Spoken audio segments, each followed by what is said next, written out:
OBC সংক্রান্ত মামলায় আজকে গুরুত্বপূর্ণ পর্যবেক্ষণ কলকাতা হাইকোর্টের।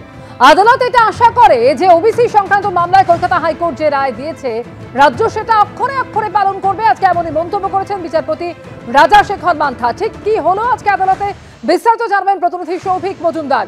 সৌভিক, দেখো, মূলত এই মামলার সূত্রপাত হলো যে কলেজের যে ভর্তির পোর্টাল রয়েছে সেই ভর্তির পোর্টালগুলো খোলা হয়েছে নিয়ম না মেনে। এই অভিযোগেই কিন্তু কলকাতা হাইকোর্টে অবমাননার মামলা দায়ের হয় এবং সেখানে খুব স্পষ্টতই বলা হয়েছিল যে ওবিসি এ এবং ওবিসি বি এই শ্রেণীবিন্যাসকে রেখেই কিন্তু এই ভর্তির পোর্টাল খোলা হয়েছে এবং কলকাতা হাইকোর্টের নির্দেশ ছিল যে নির্দেশ অনুযায়ী এই ওবিসি এ এবং ওবিসি বির কোনো শ্রেণীবিন্যাস থাকার কথা নয় বলেই কিন্তু মামলাকারীরা বলছেন এবং কলকাতা হাইকোর্টের নির্দেশেও সে কথার স্পষ্ট উল্লেখ রয়েছে।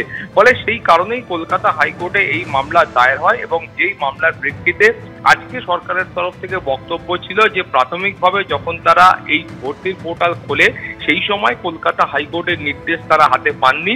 কলকাতা হাইকোর্ট নির্দেশ হাতে পাওয়ার পরে তারা ভর্তির পোর্টালে এই বিষয়ে সংশোধনী এনেছেন এবং সেখানে তারা লিখেছেন যে ওবিসি এ এবং ওবিসি বি এই শ্রেণীবিন্যাসের ওপর তারা আপাতত কোনো বিচার বিবেচনা করছেন না এবং সুপ্রিম কোর্টে মূল যে মামলা ওবিসির মামলা বিচারাধীন রয়েছে সেই মামলার যে চূড়ান্ত ফলাফল হবে তার উপরেই কিন্তু গোটা প্রক্রিয়াটা নির্ভর করবে। অর্থাৎ যে ভর্তির পোর্টাল খোলা রয়েছে যার মাধ্যমে রাজ্যের বিভিন্ন কলেজে ভর্তি হবে সেই ভর্তির যে চূড়ান্ত ফলাফল সেটা কিন্তু এই সুপ্রিম কোর্টের নির্দেশের উপর নির্ভর করবে। ফলে কলকাতা হাইকোর্টের তরফে আজকে যে পর্যবেক্ষণ বিচারপতি মান্থার সেখানে স্পষ্টতই বলা হয়েছে যে কলকাতা হাইকোর্টের এটাই প্রত্যাশা করছে যে সরকারের তরফ থেকে যখন কোনো পদক্ষেপ করা হবে সেটা নিয়োগ প্রক্রিয়ার ক্ষেত্রে হোক বা সেটা ভর্তির প্রক্রিয়ার ক্ষেত্রে হোক, সেটা কলকাতা হাইকোর্টের তরফে যে নির্দেশ ছিল আগের নির্দেশ অর্থাৎ 2024 সালের নির্দেশ এবং তার পাশাপাশি এবছরের 17ই জুনের নির্দেশ, এই দুটি নির্দেশ মেনে এবং 2010 সালের আগে পর্যন্ত